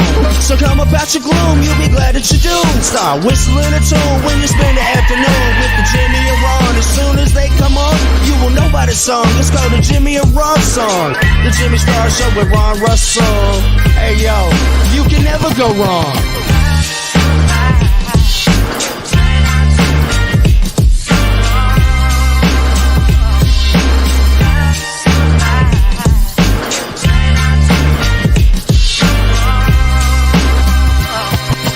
Did you catch the newest episode, The Sun? And did you hear the celebrity gossip that Ron Russell got the inside scoop on? Man, the show got everything. So many guests that impressed, from saxophone players to scary movie stars dressed in their best dress. Red carpet rollouts, Jimmy Star brand on the chest. I take the pic, quick flash a grin, make the camera click again. And if you missed anything and need to go and catch up, hit the website JimmyStarWorld.com and go and get your read up. Man, you listening to the Jimmy Star Show with Ron Russell. You dig?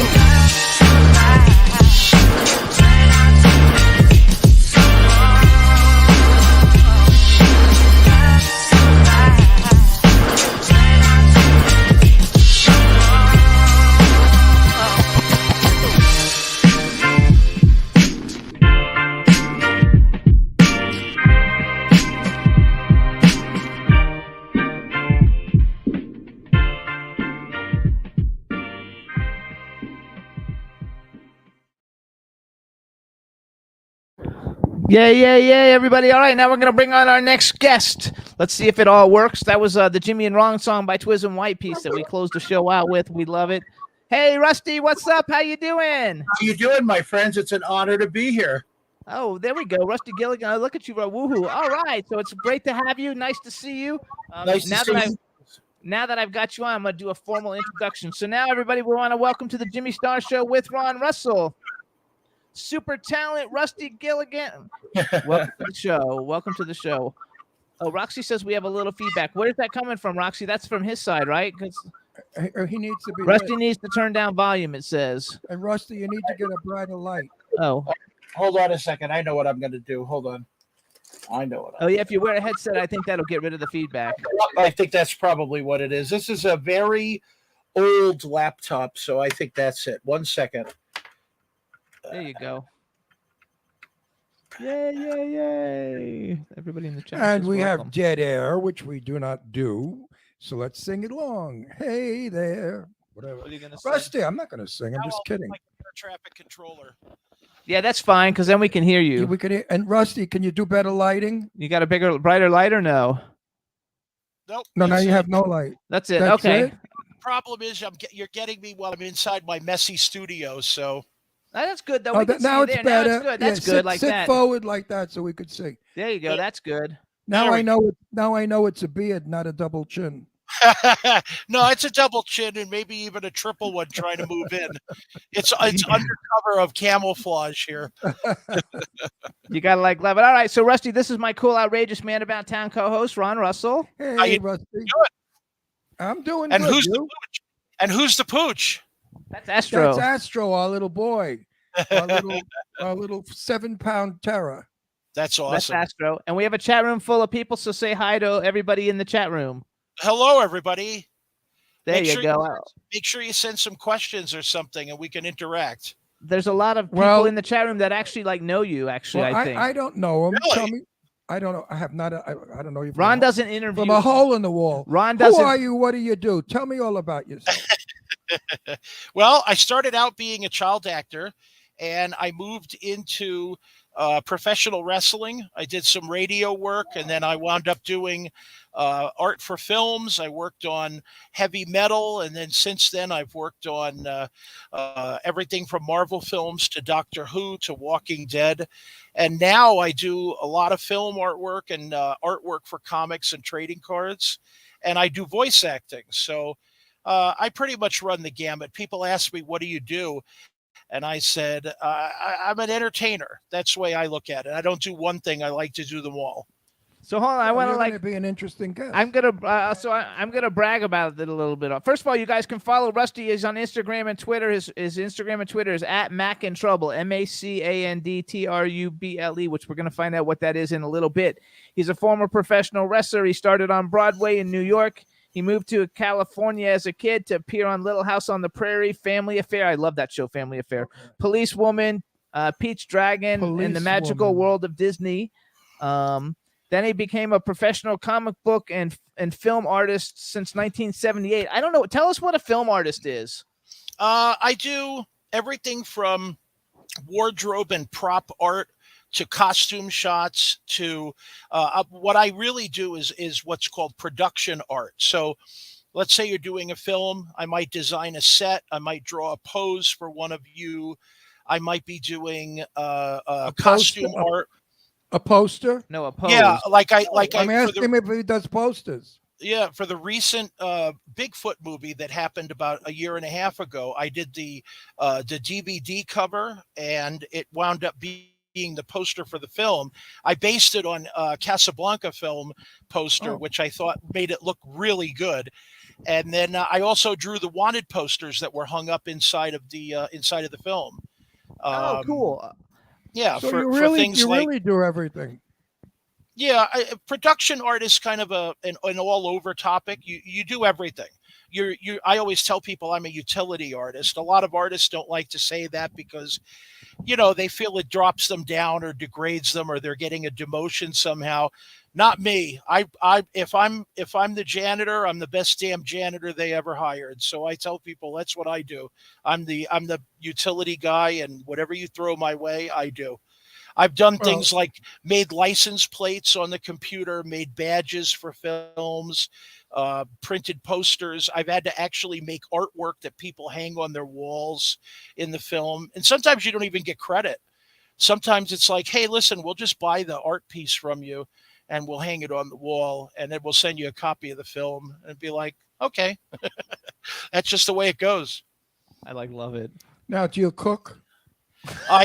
You know what? I love to cook, but my son is a chef actually at a restaurant, and my wife is a baker. So we're kind of like a hot household. There's always an oven going someplace.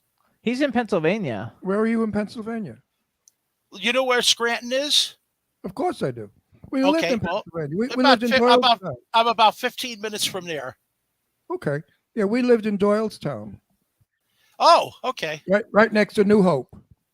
Actually, there's an old joke about Pennsylvania. They'll be like, "Oh, you're in Pennsylvania? Where are you from?" And you say, "Do you know where Bluetown is?" Yeah, I know where that is. Okay, well, I don't live anywhere near there. Oh, okay. Yeah, that would be a Pennsylvania joke. Yeah. I never said it was a good one. So I have a whole bunch of little notes written down. So then basically you've been the film artist on a lot of huge projects. The event, I wrote these things down, and I'm assuming you're the film artist. The Avengers, The Walking Dead, Captain America, The First Avenger, Spider-Man 2 and 3. You've done stuff for Marvel, DC, Image, Big Bang, and Dynamite Comics. And then I also wrote down Star Wars, Star Trek, DC Entertainment, Doctor Who, Night of the Living Dead, Vampirella. Those are all licenses. A lot of times you don't work on the Star Wars film, but they ask you, do you want to work on the trading card set? Do you want to work on the book? Like recently I'm working on a Vampirella trading card set. I'm also going to be working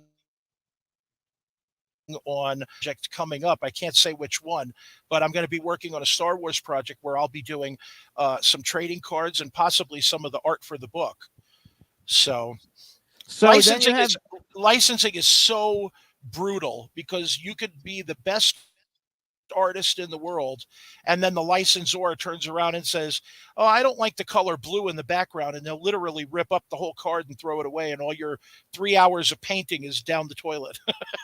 Trading cards are still a big deal, though, right? People do a lot with trading cards. Huge. Let me tell you something. This is already April. I have probably worked on 12 trading card sets since January 1st. Which is a lot. You mean the huge? Wait, years ago we used to get them in the bubble gum. Yeah, me too. I started collecting right around 1970, so I remember getting them in packs. I collected in the 1940s. I'm sorry I don't have it. I had a Babe Ruth bubblegum card, and I had a Joe DiMaggio card because we used to have all the baseball players in the bubblegum package. Right. Of course, I never kept them. Stupid me. I actually had a check that was an actual bank check that was signed by Babe Ruth because he was paying his electric bill in New York. And it was fantastic. But I'm one of those collectors that I don't keep stuff for very, very long. I had it. I donated it to a charity. They raised money. I was happy because with all the work that I've done, and it's not meant to be bragging or anything, but I've done a lot of projects where sometimes I'm not even named and they just give me stuff. Copies of the video cassette or the DVD, props, autograph pictures. I have no room for everything. I would literally have to take out another house to fill it with all of the stuff. So what I do is I just keep it. Yeah, but it's great. It's all tchotchkes and I can't really do anything with it. So rather than it sitting in a box, hoping, and hopefully its future doesn't include a moth or a mouse somewhere along the line, I figure the best thing to do is just donate it. Let's make somebody, make some money off of it and put it to good use. That to me is more important. I do a lot of charity. I would probably say 30% of what I make, I do charity, especially animal charities. I love animals more than anything. Yeah, we do too. We have 3 rescue dogs, and we work very hard for it. Also, for people to rescue dogs, there are so many out there that want to be loved and are needed. Well, I'm hoping that this one project that I have coming up at the end of the year, it's a Christmas project, and I'm going to be doing like 13 or 14 pieces of artwork, and it's going to be donated to an animal rescue charity overseas in the UK. And their charity runs a little differently. Over here, hey, Ron, you want to donate a picture? Yeah, sure. I'll draw up a picture and I'll send it to you. And then you got to fill out a form. How much is it worth? Custom type, form, even though it's here, all this other stuff. You do something over in the UK, it's like you have to leave them the rights. And is it going to be an NFT and blah, blah, blah? Who gets it when it gets, if you draw a picture and it goes in a bank and they tear the bank down, does the picture go back to you or does it get sold and move on to something else? Too much so what I do is So what I did was I put all the damn things in an envelope and I said, here's what I'm doing. I'm giving it to you and then you go ahead and fill out all the crap, and I'll talk to you later. Exactly. So you That'll get a lot of people not to want to do it. You do a lot of your own art. So tell us what Mac in Trouble is, because I want to go into the. You brought up NFTs, and I know you got an NFT coming out at the end of the month. So is it? Wait. I think we should explain to the audiences what NFT. They all know. They're all writing in the chat room. You should be doing NFTs. Yeah, but there are people NFT out is a there that don't know. non-fungible token. It's a way to sell. I don't even know how to actually explain an NFT. I guess our guest can. I've never done anything with NFT before. I'm not a digital person. I do all art by hand. I do trading cards. I do coloring by hand, some of the larger pieces. I will do digital coloring because the press, the printing press, they usually think that it's a little bit better to do that because there's, when you do your own colors, it's uneven and there's tones to work out and on and on and on. So the printers don't like to do that, but I do everything by hand. So I was talking to a good friend of mine, Stacy Toy, and she turns around and she says, she's been a guest on our show too. Yeah, I love her. She's great. And she really is. And her and her partner, Gil, they say, well, we're doing the NFTs. And I was really happy to be invited to do work with them, especially since this is new territory. This is, for me, this is just complete, new country. And I've never done it before. And I'm hoping that it becomes very entertaining because my goal is I don't care about, success or fame, because that's what I see a lot of NFT artists do. My thing is I really want to entertain and hope that somebody enjoys it. So I'm hoping that they're going to take these new pieces. They're starting out with a series of artwork that I restored. And then later on, they're going to be doing pieces based on my work. So I'm here really it is, you happy guys. about that. What does NFT mean? NFT stands for non-fungible token. Non-fungible means that it's a completely unique token, means that it can be transferred on a blockchain. Essentially, NFTs are assets that carry a unique digital identity and can be traded between users on a public blockchain like Tezos. Common examples include artwork, trading cards, comic books, sports collectibles, games, and more. So I have no idea what he just read. That's okay. Whatever it means. The audience does because it's like the hottest thing now. It's what everybody's doing. So wait a minute. It's like eBay.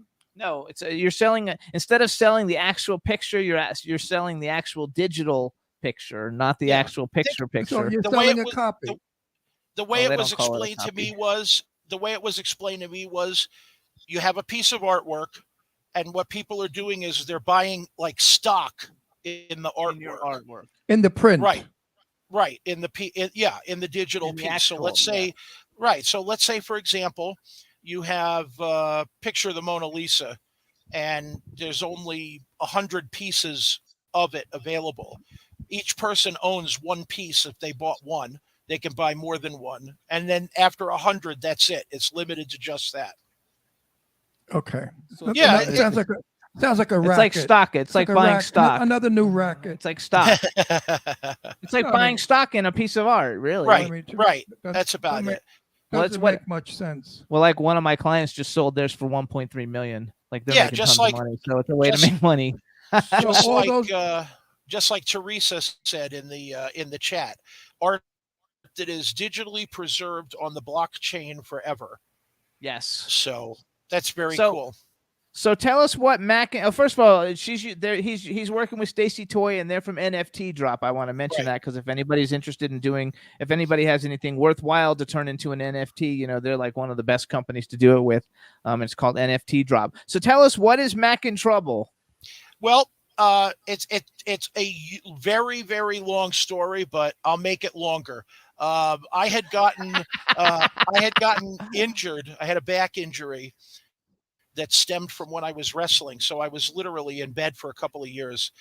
My wife brings over this kitten, and I thought, well, kitten is, how kittens are. They run around and they flop around. And I thought, well, he's okay.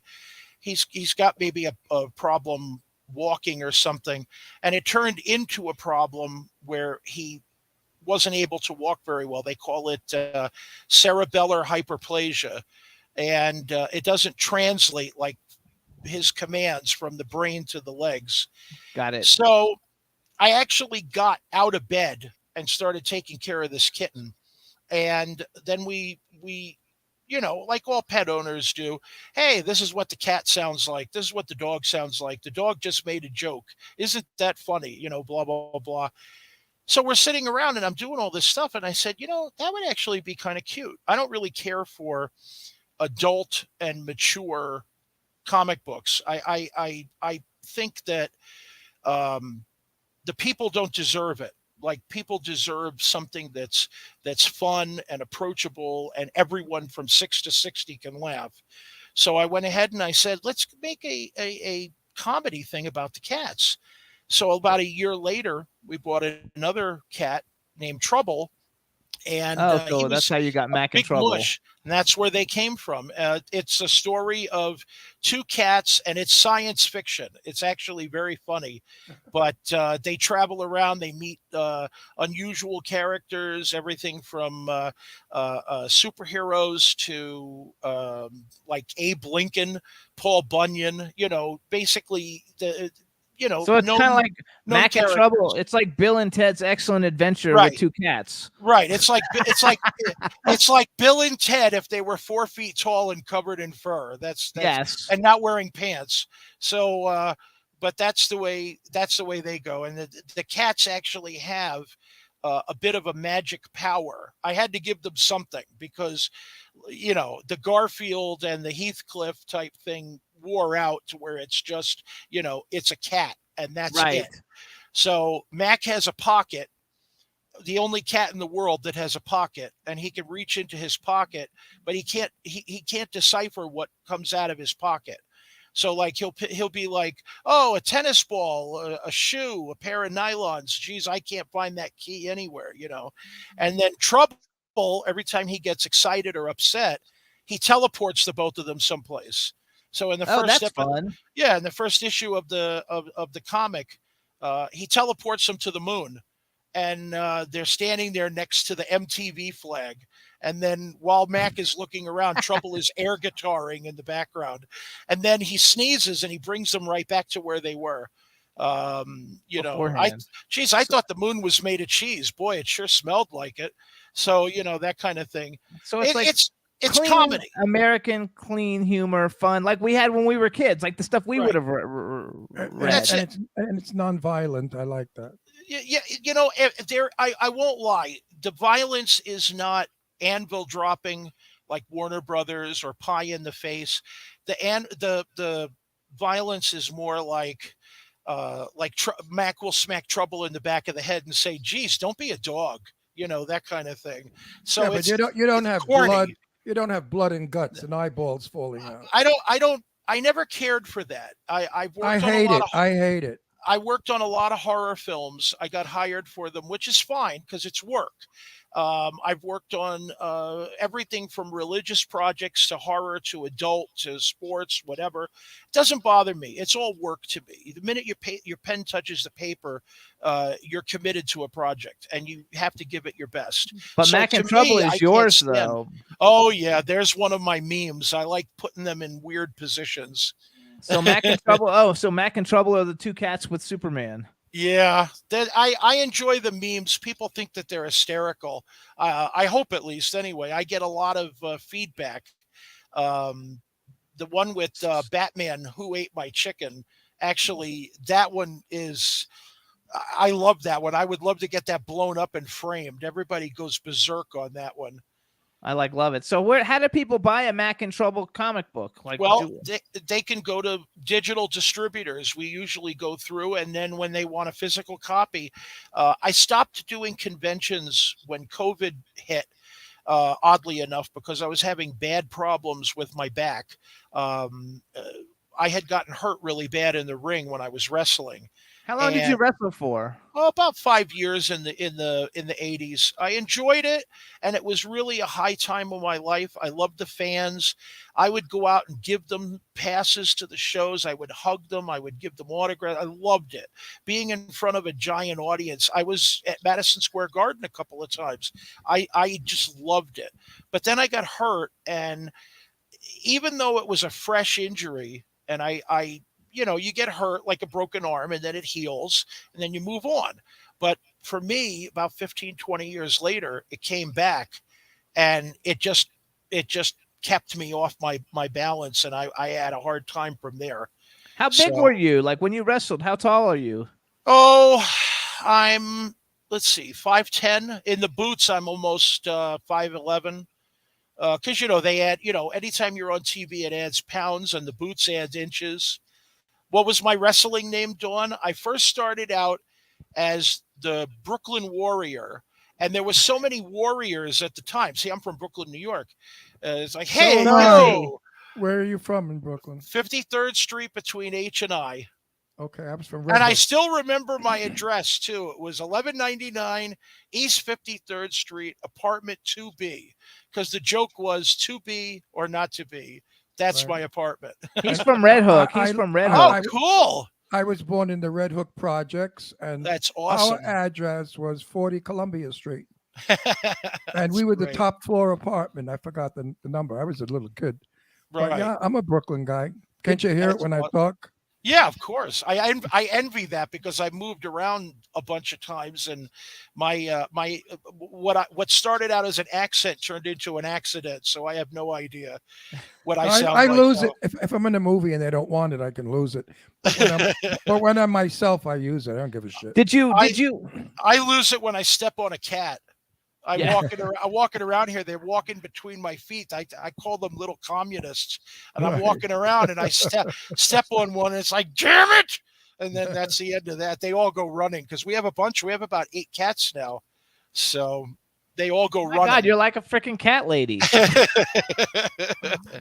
I So would wait. be pushing a shopping basket right now, but it's docked outside. So what made you move from New York to Pennsylvania? It went from New York to California to Las Vegas, back to New York to Pennsylvania. So which leg do you want to hear? That's a lot of legs. No, Actually, I have more than you, believe me. in the chat room, they want to know who was the most famous wrestler you ever wrestled. Wrestled, $1 Million Man Ted DiBiase, Hacksaw Jim Duggan, Tully Blanchard. I you was in a win? battle. Sometimes yes, sometimes no. You know how pro wrestling goes. Yeah, but it's all fake. It's all fake anyway. You know what? Fake, yes, but their athleticism is there. Yeah, And that's I what we always heard. when people tell me about, like, oh, is it fake or is it real? I always say to them, when you go to see ballet, it's very athletic. It's the same show every single night, every place you go. The Nutcracker is the same, whether you're in Peru or New York or Paris. So when we do wrestling, it's different night to night to night. There have been Well, times where I've wrestled like 5 times in a day, and it's choreography. right. It's fine. Today it's more like stuntmen, but back when I did it, it was fake, but it hurts. Yeah, there you go. But it's more. It was a little bit less choreographed when I was younger doing it. We used to have a term called, you were either butterfly or gladiator. Butterfly, you followed the script immediately and you did everything. Gladiator, there was like, we got 10 minutes to fill. Go out there and kill each other. As long as dumbass wins, you're okay. And then, we would do stuff, and then the referee would be like, 1, 2, and there's all that stuff where he would put his hand under your shoulder to see if your shoulder was touching the mat. And if he went like this under your shoulder, you knew you were supposed to spring up. And if he kept his hand flat, you would stay down. And I had an argument with a referee one time because he put his hand under my shoulder, but I hurt my shoulder, so I couldn't feel that he was going like this under my shoulder. So he goes like this, and he pushes up really hard on my shoulder. And I told him, I says, "You idiot! You just pushed my shoulder up." So it was all good fun. I couldn't do it today. Today was today it's different kind of wrestling. So Well, they throw each other out of the ring, or they hit each other with a folding chair. It's all bullshit. But the audiences seem to love it, and they don't really care if it's fake. Say hi to artist Miss Kim. I see. She I was actually just. knows- I didn't she want to knows interrupt. you. How you doing? There you go. She's fabulous. We love her. She actually comes in every week, and we met her at the Clown Motel 2. She came, and we got to actually meet her in person at the Clown Motel 2 premiere, and she's fabulous. So, let's go back to the comic book thing. So Sure. did you, like, I had a comic book club when I was like a kid, you know, like in the neighborhood, we had a comic book club. What kind of comics did you read when you were little? I loved Archie comics. I think the I reason, did too. yeah, I love Archie comics. I was also a very big newspaper strip or reader, so I loved Peanuts, and Charles Schultz, Peanuts, and I loved Dick all of Tracy. the I watched. I read every day. Yeah, Every Sunday. Dick Tracy was great. They have the color I section. I loved Marvel comics in the 70s. They had Me too. It was literally it was television to me. It was strong, That was my time. I strong collected dialogue. all of them. Yeah, it was great. I actually would experiment and just buy any comic that they put out during that time. I just loved it. Yeah, see, she liked Archie too. I loved my favorite one was Spider-Man because I identified with Peter Parker. Me he too. was loved it. he was the down and out teenager, and he wanted, he had powers, but he couldn't show anybody. And that was literally the story of me. Like, I loved that comic because I was an actor at that time, and kids would make fun of me when I went to school, and I was always thrown in the locker or knocked over, blah, blah, blah. And I was younger than everybody else. I got pushed ahead a couple of grades. So everybody that was 10, and then here I come along, I just turned 7, and I'm working on, a show, and they're like, they're making fun of me and everything. Tie-dye shirt? Yes. I love tie-dye and stuff like that. I've always been like that. When I wrestled, I wore a tie-dye outfit when I first started. And then later on, I changed into a wrestling singlet with a shirt underneath that was pink and black. And they used to call me the Pink and Black Attack. That was how they came up. And to answer what somebody asked before about wrestling name, I started out as the Brooklyn Warrior, and there were so many different warriors, the Ultimate Warrior, the Dingo Warrior, on and on and on, that they changed my name to Wild Card, which I thought was really cool. And the band AC/DC actually did the song that I came out to the ring to. I love that. It was a lot of fun. So you guys, this is Rusty Gilligan, you guys. He's Mac in Trouble on Instagram and Twitter. Follow me back on Twitter. I followed you on Twitter, so you got to follow me back. I will. Check out his comics. Check out. So, like, do you have a website that they can go to, or where's the best place to go to see what you do? I had a website. I had too hard of a time keeping it up. I do what's called your Facebook page. Right. My Facebook is the best. I do what's called job stacking. Any job that comes along, if I've got the slot for it, I take it. I just love to work. So I stack up jobs all the time. So I had no trouble. I had so much trouble doing a website. So I treat Facebook as my website. If they go to rustygilligan.com, it takes you right to my Facebook page, or you can find me on Facebook, and I chat with everybody and anybody that comes up and says hi or take a look at my art. Can you help me with something? I just answer them. I don't, a lot of artists these days are always looking for an opportunity. I like the opportunity of talking to people. I had a ball when I did conventions. I would do magic tricks at the table. I would sign things for free. I would joke around. There's so many pictures out there of fans pretending to beat me up, or I'm biting them like it's a horror thing, or we're hamming it up, on and on and on. This, my favorite story. I was at a show. Hang on, because we got like 40 seconds left. Well, then here you go. I was at a place in Rhode Island. It was a giant show. A guy walks up in a dress, and I thought it was the funniest thing. He came up in a dress. It was a costume, and I put on the extra skirt that he had in his bag, and we sat and posed like models for about 5 minutes for a whole crowd of people in front of my table. It was the most hysterical thing. You gotta love it. So everybody follow Mac in Trouble on Instagram and Twitter. His NFTs are coming out at the end of April, and I'll let you guys know when they do. We want to thank you for coming on and sharing all about your career. My pleasure. And we'll see you soon. Thanks, everybody. We want to thank you everybody very who much. tuned in. Bye, God everybody. bless you. Thanks. Bye-bye, everybody. Rescue a pet. Yes, rescue a pet. All right, Yes. Rusty, thanks. Bye, Rusty. Bye-bye. Hey, bye. Can turn out to be so wrong.